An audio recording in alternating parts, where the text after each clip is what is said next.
Subscribe for more untold tales. In the shadow of war lie forgotten stories. Share your thoughts below. The dust kicked up by the last convoy was still swirling in the air when Corporal Marcus Rodriguez's phone rang. After that call, nothing would ever be the same again. You know that feeling when certain moments never leave your mind.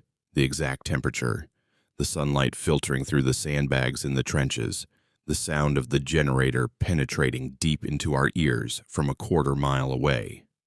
This was the very moment etched into the depths of my mind.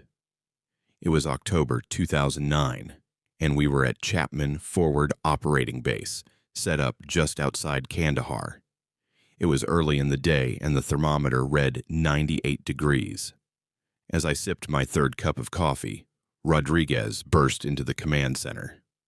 "Sir, we've got a situation," he said, and the way his voice caught on that last word made everyone in the room turn. Rodriguez wasn't the type to get rattled. 3 deployments, Bronze Star with valor, the kind of NCO who could sleep through incoming mortars and wake up making jokes. But standing there in the doorway, sweat cutting tracks through the dust on his face, he looked like he'd seen a ghost. Colonel Harrison, our battalion commander, set down his radio handset. "What kind of situation, Sergeant?" "Convoy 7-7, sir. They're gone." Now, when you hear "gone" in a combat zone, your mind immediately goes to the worst places. IED, ambush, complex attack. But Rodriguez shook his head before anyone could ask. "No, sir. I mean, they're gone. Vanished. No contact, no distress signal, no debris field. The drone footage shows their last known position at grid reference 379421, and then nothing." Harrison stood up slowly, and if you knew him, you knew that meant trouble. The man moved like a glacier most days, deliberate and unstoppable. "How many souls?" 12, sir. 3 vehicles. They were transporting supplies to OP Mustang. You need to understand something about Afghanistan, especially that stretch of road between Chapman and OP Mustang. It's 23 miles of the most monitored, surveilled, and controlled terrain in our area of operations. We had eyes on every inch. Drones, satellites, observation posts, local informants. A convoy doesn't just disappear. Not there. Not without someone seeing something. But that's exactly what happened to Convoy 7-7. I was the intelligence officer for the battalion, Captain James Mitchell, though everyone just called me Mitch. It was my job to figure out the unfigurable, to find patterns in chaos, to predict the unpredictable. In 3 years of deployments across Iraq and Afghanistan, I'd never encountered anything like this. The convoy had departed at 0530 hours, standard 3-vehicle formation, led MRAP, supply truck, trail MRAP. The manifest showed they were carrying ammunition, MRES, water, and medical supplies.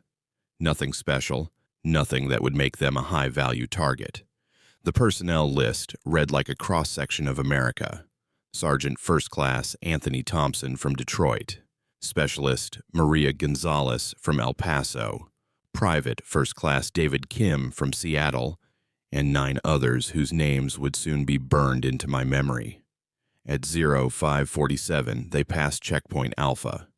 The tower guard, Private Jackson, logged them through. "They seem normal," he told me later, fidgeting with his rifle sling. Thompson even waved at me, made some joke about the coffee being worse at Mustang. At 0601, they cleared Checkpoint Bravo, the last coalition-controlled position before the open stretch we called the corridor. Satellite imagery showed them maintaining standard interval speed approximately 35 miles per hour. No unusual activity in the area. No chatter on the insurgent frequencies we monitored. Weather was clear, visibility unlimited. At 6:19, they passed reference point Titan, a destroyed Soviet tank that served as a landmark. The drone operator sitting in an air-conditioned trailer in Nevada, noted nothing unusual in his log. At 0627, the drone made a routine sweep to check the road ahead for IED indicators. At 0631, when it swept back, Convoy 7-7 was gone. 4 minutes. That's all it took. 4 minutes for 3 vehicles and 12 people to vanish without a trace. Harrison assembled the entire leadership team within the hour. The conference room was thick with tension and the smell of burnt coffee. Major Stevens from operations, Captain Anderson from logistics, First Sergeant Williams, and myself gathered around a table covered with maps and laptop computers. "Theories," Harrison said without preamble. "I want to hear them all, no matter how crazy." Stevens went first. "Ambush. Has to be. They hit the convoy, cleaned up the scene before the drone came back." "In 4 minutes," Anderson countered. "Impossible. You can't move 3 destroyed vehicles and 12 bodies in 4 minutes. Hell, you can't even properly loot them in that time." Williams, ever the pragmatist, offered, "Maybe they weren't destroyed. Maybe someone turned. Insider threat. They drove the convoy off the main road." I pulled up the satellite imagery on my laptop. "There's nowhere to go. Look." I traced the road with my finger. Sheer cliff on one side, 40-foot drop on the other. The only way off that stretch is forward or backward on the road itself. "Underground," someone suggested. "Tunnel system we don't know about." "The ground there is solid rock," Anderson said. "We've done geological surveys for FOB construction. No caves, no tunnels, nothing." Harrison listened to it all, his face giving away nothing. Finally, he spoke. "Mitch, I want you to take a team out there. Full forensics. Find me something, anything. Rodriguez, you're going with him. Take your best people. You never forget the feeling of driving down the same road where 12 of your brothers and sisters vanished. Every bump, every shadow, every piece of trash on the roadside could be the clue that explains everything, or the IED that adds you to the casualty list." Rodriguez sat next to me in the MRAP, scanning the ridgelines with his rifle scope, even though we had 2 Apache helicopters providing overwatch. "You ever seen anything like this, sir?" he asked, not taking his eyes off the landscape. "Never," I admitted. "You?" "My grandfather used to tell stories," he said quietly. "About Korea. Said there was a patrol that vanished near the Chosin Reservoir. 20 men, just gone. No bodies, no gear, nothing. Command blamed it on the Chinese, but the old man never believed it. Said the mountains took them." "The mountains?" Rodriguez shrugged. He was Navajo. Had different ideas about things. We reached the spot at 11:30 hours. Grid reference 379421. The road stretched empty in both directions, baking in the midday sun. No tire marks leaving the road. No blast patterns. No blood. No shell casings. Nothing. Specialist Turner, our forensics guy, went over every inch with equipment that could find a drop of blood in a swimming pool. Nothing. The K-9 unit handler, Sergeant Kowalski, had his dog Rex search for any scent trail. The dog just whined and paced, clearly agitated but unable to find anything. "It's like they were never here," Turner said, pulling off his gloves in frustration. But they had been there. The drone footage proved it. 12 Americans in 3 vehicles had driven down this road and somehow, impossibly, ceased to exist. Then Private Chen, who was providing security, called out, "Sergeant Rodriguez!" "Got something." We rushed over to where he was standing, about 50 meters off the road. There, partially hidden behind a rock, was a single MRE wrapper. Beef stew. The date stamp showed it was from the batch the convoy had been carrying. Rodriguez and I exchanged glances.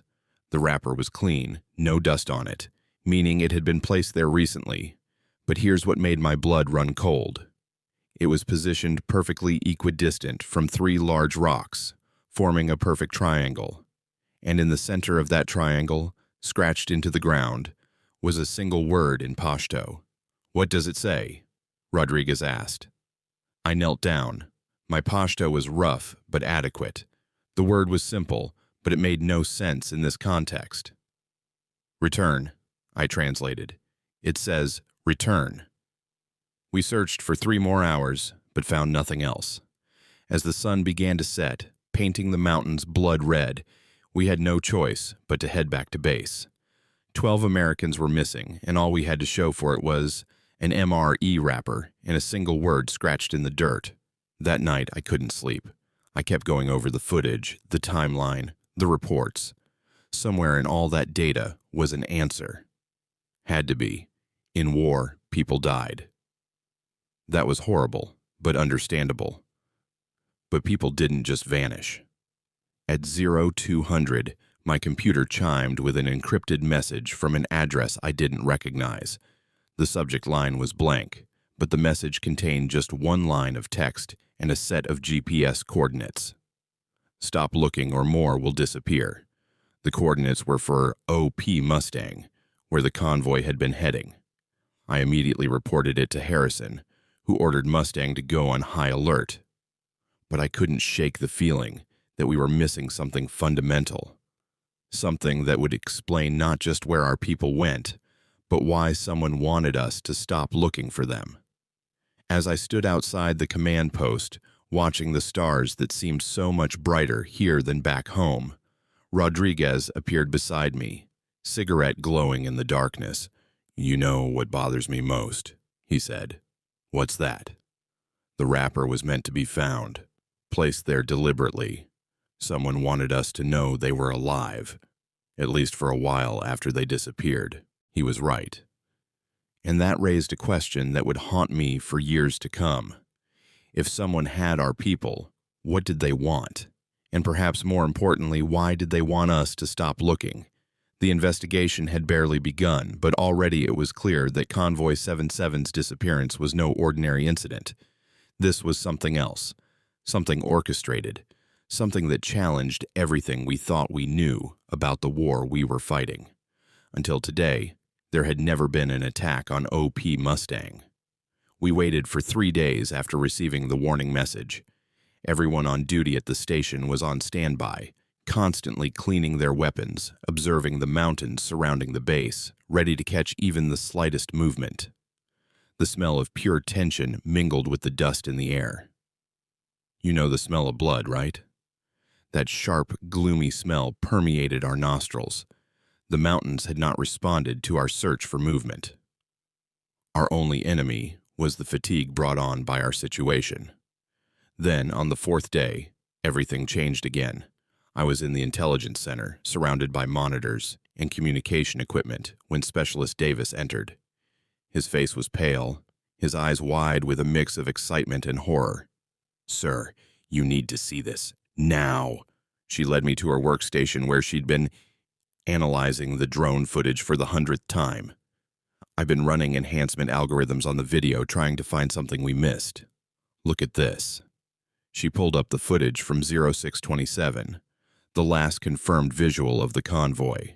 3 vehicles moving in formation, everything normal. Then she switched to a different view. "This is from a different spectrum," she explained. "Thermal imaging, same timestamp." My blood went cold. The thermal image showed the 3 vehicles, but it also showed something else. Surrounding the convoy, maintaining perfect pace with them, were 12 additional heat signatures. Human-sized, but wrong somehow. The heat pattern was different from the soldiers in the vehicles, cooler, but still distinct from the ambient temperature. "What am I looking at, Davis?" "I don't know, sir. But watch what happens next." She advanced the footage frame by frame. At 062734, the heat signatures began to move. They swarmed the vehicles in perfect coordination like a choreographed dance. By 062747, the vehicles' heat signatures began to fade, as if someone was gradually turning down their temperature. By 0628:02, both the vehicles and the mysterious figures were cooling to match the ambient temperature of the road. By 0631, when the drone swept back, there was nothing there, not even residual heat from where the engines had been running. "That's impossible," I breathed. "You can't cool 3 vehicle engines to ambient temperature in 4 minutes. The laws of physics don't allow it. There's more, Davis said. She pulled up another file. Remember how we couldn't find any tire tracks leaving the road? I found out why. She showed me high-resolution images of the road surface. See these patterns? They're consistent with the vehicle weight and tire patterns of our convoy, but they just stop.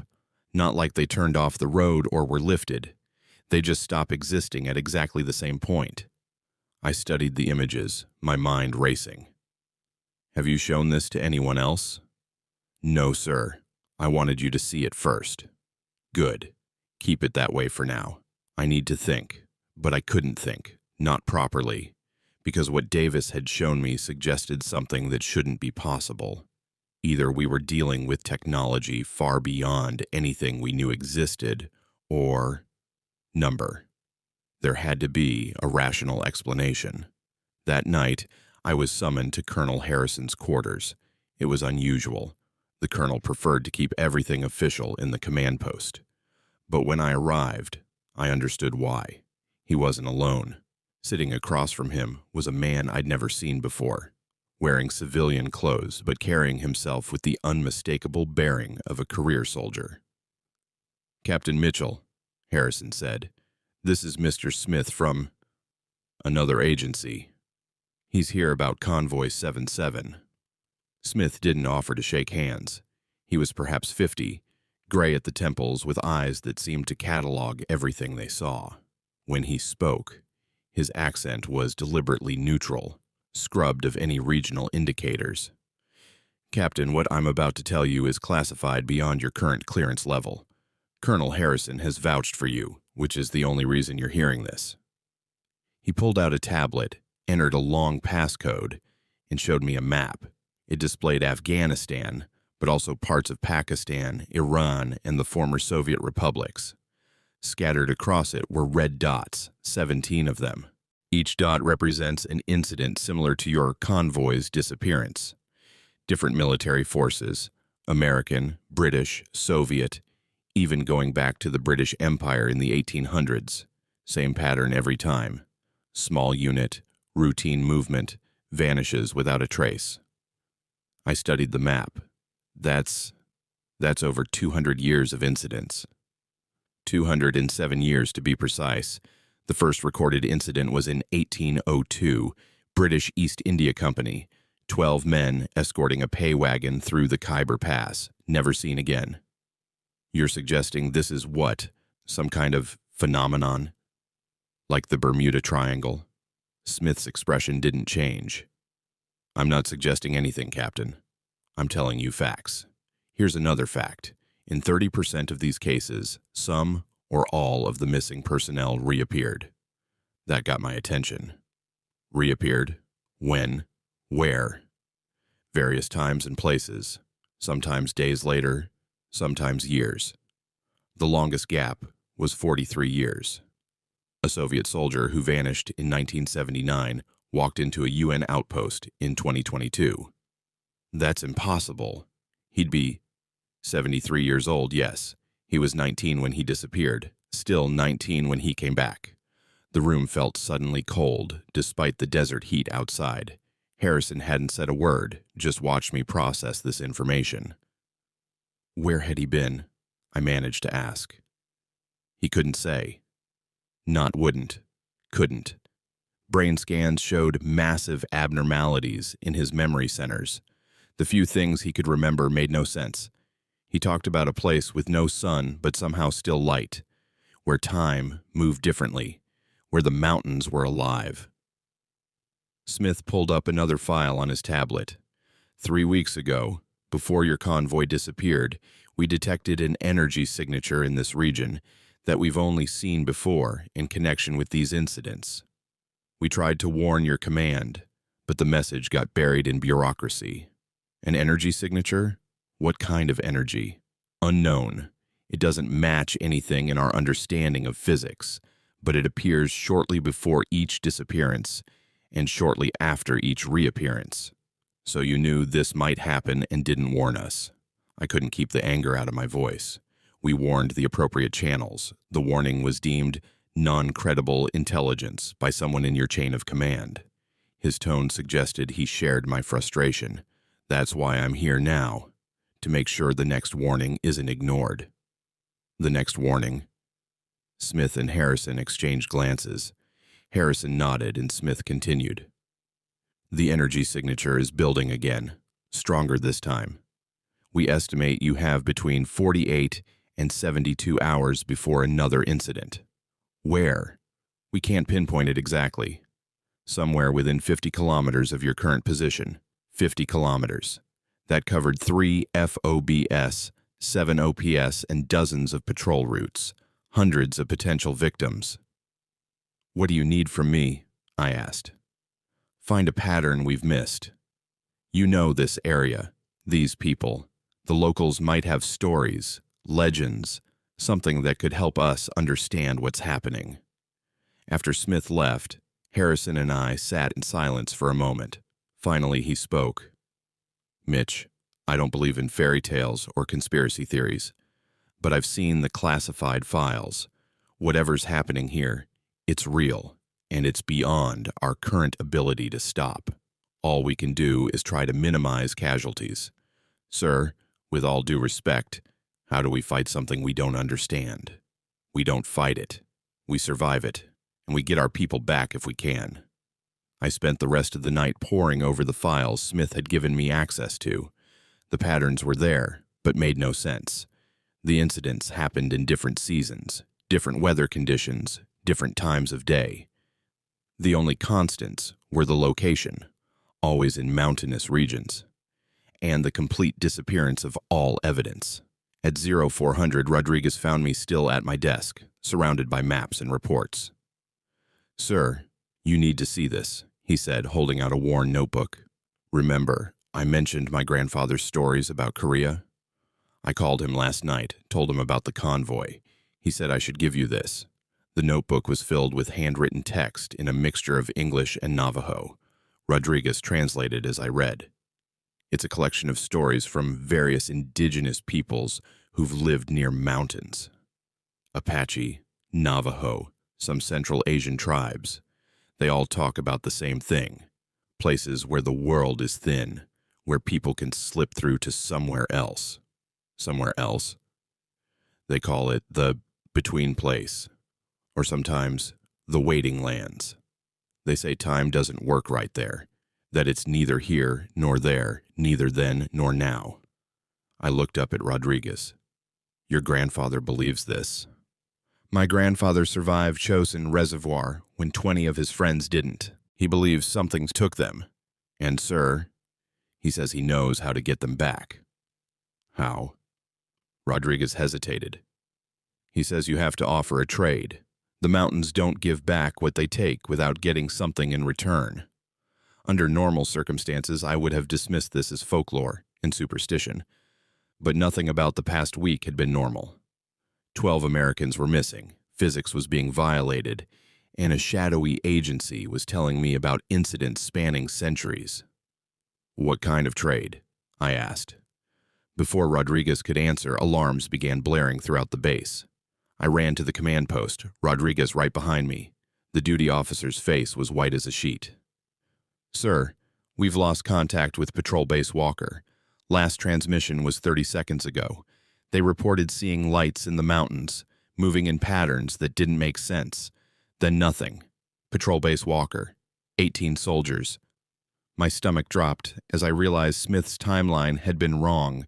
We didn't have 48 hours. It was happening again. Now, Part 3, the trade, the race to Patrol Base Walker was the longest 20 minutes of my life.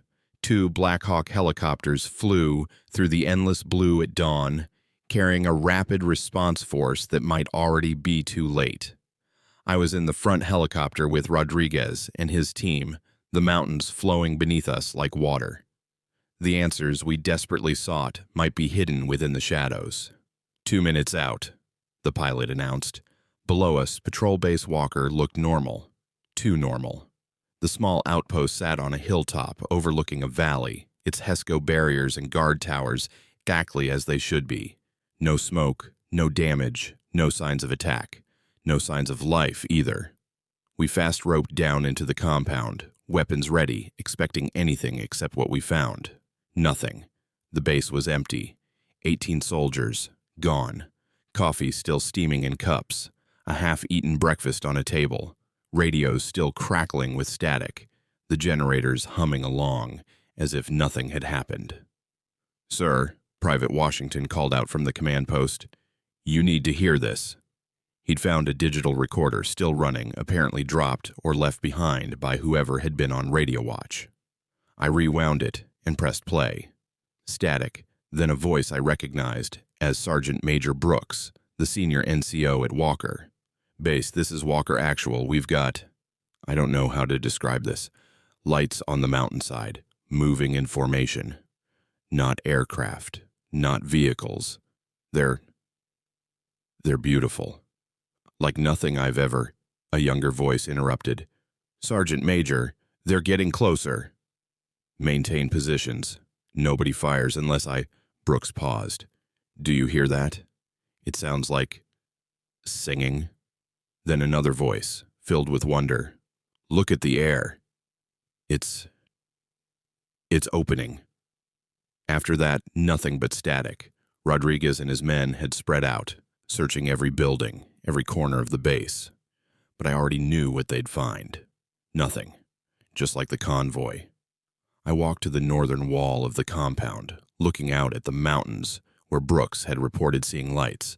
In the morning sun, they looked peaceful, ancient, indifferent to human concerns. But somewhere in those peaks, 30 of our people were— where? "Captain Mitchell." I turned to find an elderly Afghan man standing at the gate, accompanied by one of our interpreters. The man's face was weathered by decades of sun and wind, his eyes milky with cataracts, but he moved with surprising confidence. "This is Haji Nassim," the interpreter explained. "He says he needs to speak with you about the missing soldiers." I had the old man brought inside, offered him tea, which he accepted with dignified gratitude. When he spoke, his voice was soft but clear, the interpreter translating in real time. "I knew this day would come," the old man said. "My grandfather told me, as his grandfather told him. The mountains are hungry, young captain. They have been hungry for a very long time." "What do you mean, hungry?" "There are places in this world where the boundaries are weak, where what you call reality touches something else. These mountains are such a place. Every generation they take people, not out of malice, but out of need." "Need for what?" The old man sipped his tea before answering. "Understanding. The things that live between spaces, they don't understand us any more than we understand them. So they take samples, you might say, to study, to learn." "You're saying our people were abducted? By what? Aliens?" He smiled sadly. "Not aliens. Something older. Something that was here before us and will be here after we're gone. My people call them the dwellers between. Your missing soldiers are with them now, in a place that exists alongside our world, but separate from it." I exchanged glances with Rodriguez, who had been listening intently. "Can we get them back?" Rodriguez asked. The old man nodded slowly. "Perhaps. But the way is dangerous, and the cost is high. The dwellers between do not give back what they take without receiving something of equal value." "What kind of value?" "Knowledge for knowledge. Life for life. Someone must go to them willingly, as an ambassador, you might say. Someone must bridge the gap between our understanding and theirs." "How do we contact these dwellers?" Haji Nassim reached into his robes and pulled out an ancient-looking map, hand-drawn on what appeared to be animal skin. "There is a place, high in the mountains. A cave that is not always a cave. When the conditions are right, when the barriers are thin, one can pass through. But timing is everything. The passage opens only when they choose." I studied the map. The location was about 15 kilometers into the mountains, in territory we considered hostile, but had never properly surveyed. "How do you know all this?" I asked. Because my great-uncle went through in 1919 when the British ruled here. He was gone for 3 days. When he returned, he had aged 30 years in those 3 days, and he brought back 7 British soldiers who had vanished a week earlier. He lived only long enough to tell the story and draw this map. What happened to him? The journey between worlds is not meant for human bodies. It changes you. My great-uncle said the price of bringing people back is that someone must stay behind to teach them about us, to be a bridge between worlds. He volunteered another from his village, a young man who was dying anyway from sickness.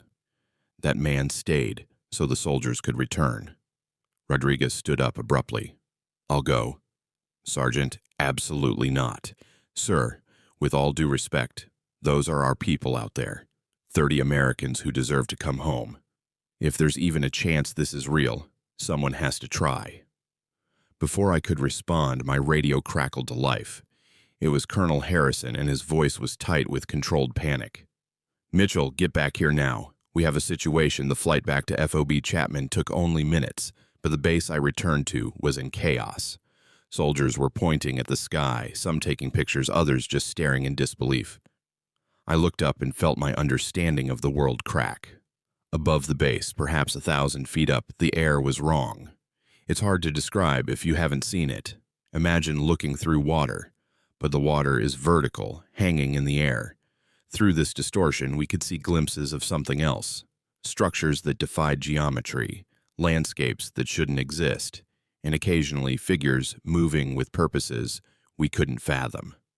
In the command post, Harrison was surrounded by senior officers, all talking at once. When he saw me, he pulled me aside. "It's happening at every base in the region. These windows are opening everywhere. And Mitch, we're getting signals from the other side." "Signals." He handed me a headset connected to a communications array. I put it on and heard something that made my skin crawl. It was Morse code, but wrong somehow, as if it was being transmitted through water or across impossible distances. But I could make out the pattern. It was repeating the same message over and over. "We mean no harm. We need to understand. Send a teacher. We will trade." "How are they sending Morse code?" I asked. "That's just it," Harrison said. "They're not. The signal is appearing directly in our equipment, no transmission source. It's like they're reaching through the distortion and tapping directly into our electronics." Smith appeared at my elbow, having arrived from God knows where. "It's accelerating," he said without preamble. "These manifestations are unprecedented. We've never seen them try to communicate before." "What do they want?" "Based on the message, an exchange, someone to teach them about us in return for our people." I thought about Haji Nassim's story, about his great-uncle and the British soldiers. "I might have a solution," I said, and explained what the old man had told me. Smith listened intently, then pulled out his satellite phone and walked away, speaking rapidly to someone. When he returned, his expression was grim. "My superiors have authorized an attempt, but Captain, understand what you're proposing. We'd be sending someone into a complete unknown, possibly to their death, or worse. I'll go." Everyone turned. Rodriguez had entered the command post, still in full battle rattle from our trip to Walker. "Sergeant Rodriguez, I appreciate the courage, but..." "Sir, my grandfather was right. The mountains do take people, but sometimes they give them back. I've been thinking about his stories my whole life. Maybe I was meant for this." Smith studied Rodriguez carefully. "You understand, you might not come back. Or if you do, you might be changed in ways we can't predict." "I understand, but 30 Americans are depending on someone doing something. I can't just stand here and do nothing." Harrison looked at me, then at Smith, finally at Rodriguez. "Son, I can't order you to do this." "You're not ordering me, sir." "I'm volunteering." The distortions in the sky were growing larger, more defined. Through them, we caught glimpses of our missing people, brief flashes of faces we recognized, alive but trapped in a place our minds couldn't quite process. I pulled Rodriguez aside. Are you absolutely sure about this? He smiled, the same confident grin I'd seen before every dangerous mission we'd run together. Sir, my whole life I've felt like I was meant for something specific. Maybe this is it. Besides, someone has to bring our people home. Within the hour, we had assembled a small team, myself, Rodriguez, Smith, and a communications specialist named Garcia, who volunteered to maintain our link to Rodriguez for as long as possible. Haji Nassim would guide us to the cave he'd described, the place where his great-uncle had crossed over nearly a century ago. As we prepared to leave, the distortions above the base pulsed, and for just a moment, I could have sworn I saw Sergeant Thompson from the missing convoy, looking down at us with an expression of desperate hope. "We're coming," I whispered. "Hold on. We're coming." Part 4. The return. The cave was different than I had imagined. After nearly 3 hours of climbing through rugged, steep terrain, among the carcasses of mountain goats, we stopped in front of a spot that looked like a natural crack in the mountain surface, following Haji Nassim, who moved with surprising agility for his age. The crack was wide enough for a person to squeeze through sideways. The strange part was that instead of reflecting light, it seemed to absorb it. "This is it?" Smith asked, skepticism clear in his voice. The old man nodded. "It appears different to everyone who sees it." My great-uncle said it looked like a grand doorway to him. To me, it looks like a wound in the world. Rodriguez was checking his equipment one final time. We'd fitted him with every piece of monitoring gear we could manage: cameras, biosensors, GPS trackers, communication devices. Garcia had set up a portable command station 50 meters from the cave entrance, arrays of equipment humming with power from portable generators we'd hauled up the mountain. "Remember," I told Rodriguez, "constant communication as long as you can. If the equipment fails, try to remember everything. Every detail might be important." He nodded, then surprised me by pulling off his dog tags and handing them to me. "If I don't come back, make sure my family knows I didn't abandon them. I went where I was needed." Before I could respond, the cave began to change. The crack widened, not physically but in some other way that made my eyes water trying to focus on it. The air around it shimmered like heat mirages, but the temperature actually dropped.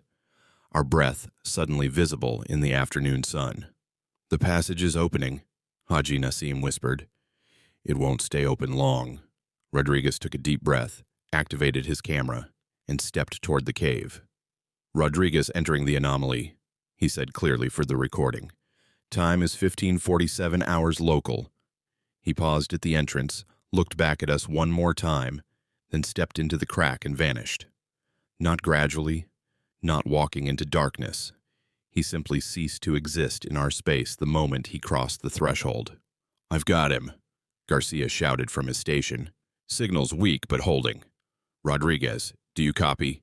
Through the speakers, Rodriguez's voice came through, distorted but audible. "Copy. Jesus Christ, you need to see this."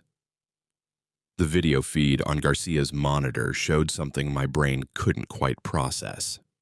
It was a space that seemed both vast and confined simultaneously, where perspective meant nothing. The ground Rodriguez stood on curved up and away in directions that shouldn't exist, and in the distance, or perhaps very close, it was impossible to tell. Structures floated that looked almost organic, as if someone had grown buildings from living tissue. Temperature is... I can't read it. My equipment says it's -40 and +90 simultaneously. Air is breathable, but thick, like breathing soup. I can see... Wait, someone's coming. The figure that appeared on Rodriguez's camera feed was humanoid but wrong. Too tall, too thin, joints that bent in too many places. It moved with a fluid grace that reminded me of underwater footage, as if the normal rules of motion didn't apply. When it stopped in front of Rodriguez, I realized, with a start, that it was wearing what looked like a uniform. Or rather, Its skin had formed patterns that resembled a uniform, as if it was trying to appear familiar. When it spoke, the sound came through our equipment not as words, but as pure meaning, bypassing language entirely. You come as promised. We have waited. Your kind is difficult to understand. We take samples to learn, but they fragment in our space. You come whole, with purpose. This is better. Rodriguez's voice was steady despite what he was experiencing. I've come to trade. Myself for the 30 soldiers you've taken. Trade is not correct concept. Exchange of understanding. You teach, we learn. We return those who cannot survive here much longer. Their minds are becoming unstable in our reality. Show me our people. The scene shifted, not through movement, but through a folding of space that made me nauseous just watching through the camera. Suddenly, Rodriguez was in a vast chamber filled with bubbles of normal space, each containing one or more of our missing soldiers. They were alive but frozen, caught in moments of time like insects in amber. They experience no time, the entity explained. Safer for their sanity, but even frozen, they deteriorate. Your kind is not meant for the between spaces. All 30 are here? All 30, plus others from before. 73 total humans in stasis. Some for many of your years. 73, more than just our people. Rodriguez turned his camera, and I saw faces in those bubbles. American, Soviet, British, some in uniforms I didn't recognize, from wars fought before my grandfather was born. Why? Rodriguez asked. Why take them? To understand, your kind generates reality distortions we don't comprehend. You create meaning where none exists, impose patterns on chaos. We are order. You are something else. We must understand to coexist. Then let me teach you. But first, send them home. All of them. The entity was silent for a long moment. When it spoke again, there was something almost like emotion in its communication. You would stay? Knowing you cannot return? That was always the deal. No, you misunderstand. We learn from observation, not imprisonment. You will teach by living among us for a time, then return to your kind with knowledge of us. True exchange. But the journey changes those who make it. You will return, but not unchanged. On our monitors, we watched Rodriguez negotiate, not like a soldier, but like a diplomat bridging an impossible gap. He established terms. All 73 humans returned immediately safely. He would stay for what they called a cycle. Though time meant something different there. When he returned, he would carry knowledge that might prevent future takings.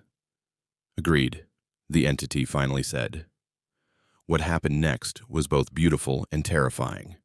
The bubbles containing our people began to move, flowing through space toward what looked like a tear in the fabric of that reality. One by one, they passed through and, incoming! Someone shouted from the base camp below us. Radio chatter exploded from our communications. All across the region, the missing soldiers were reappearing. Not just ours, but others. A Soviet private who'd vanished in 1987 appeared at Bagram. British soldiers from the 1920s materialized in Kabul, confused and terrified. And at FOB Chapman, Convoy 7-7 suddenly existed again on the exact stretch of road where they'd vanished. Their vehicles running, their radios crackling back to life as if no time had passed. But on our monitor, Rodriguez was being led deeper into that impossible space. The signal was failing, breaking up. Rodriguez, I shouted into the radio. Rodriguez, do you copy? His last transmission was clear despite the static. Tell my family I'll see them soon. Tell them time works different here. Tell them. The signal died. The cave crack sealed itself with a sound like the world inhaling. On Garcia's equipment, every connection to Rodriguez flatlined. He was gone. The aftermath was chaos. 73 people returning from the impossible required medical attention, debriefing, and in many cases, extensive psychological support. The soldiers from earlier eras were the worst off. Imagine being a British soldier from 1923 stepping out of what you thought was a cave in Afghanistan and into the world of 2009, with helicopters and computers and a war you don't understand. But our people, the 30 we'd lost, they came back mostly intact. Thompson and his convoy had no memory of the missing time. To them, they'd driven down that road, and then suddenly it was days later, and everyone was screaming at them over the radio. The soldiers from Patrol Base Walker reported similar experiences. One moment they were watching lights on the mountain. The next they were back in their base with 100 people asking them questions. Smith and his agency took over the debriefings, classifying everything beyond any level I had access to. But before he left, he pulled me aside. "Rodriguez made the right call," he said. "Those entities, whatever they are, they're not hostile. They're trying to understand us. Maybe now we have a chance to understand them." "What about Rodriguez? When will he come back?" Smith looked toward the mountains. "Time works differently there. Could be days, could be years. But he'll come back. They always come back from successful exchanges." 3 weeks later, I was back at Chapman, trying to write a report that would somehow explain the impossible, when the alarms went off again. But this time, it wasn't an attack or another disappearance. Rodriguez was standing at the main gate. He looked exactly the same. No, that's not quite right. He looked like himself, but more somehow, as if someone had turned up the resolution on reality where he stood. His eyes were the most different, carrying depth that hadn't been there before, like he'd seen the clockwork behind the universe. The guards brought him to medical, where every test showed him to be in perfect health. Better than perfect, actually. Cellular damage from years of combat had been repaired. Old injuries were gone. Brain scans showed unusual activity in regions normally dormant in humans. I was the first non-medical person allowed to see him. He smiled when I walked in, that same Rodriguez grin, but with weight behind it now. "How long was I gone?" he asked. 3 weeks. He nodded slowly. It felt like years. Maybe it was years. Time doesn't... He paused, searching for words. "Time isn't what we think it is, Mitch. It's more like a suggestion than a rule."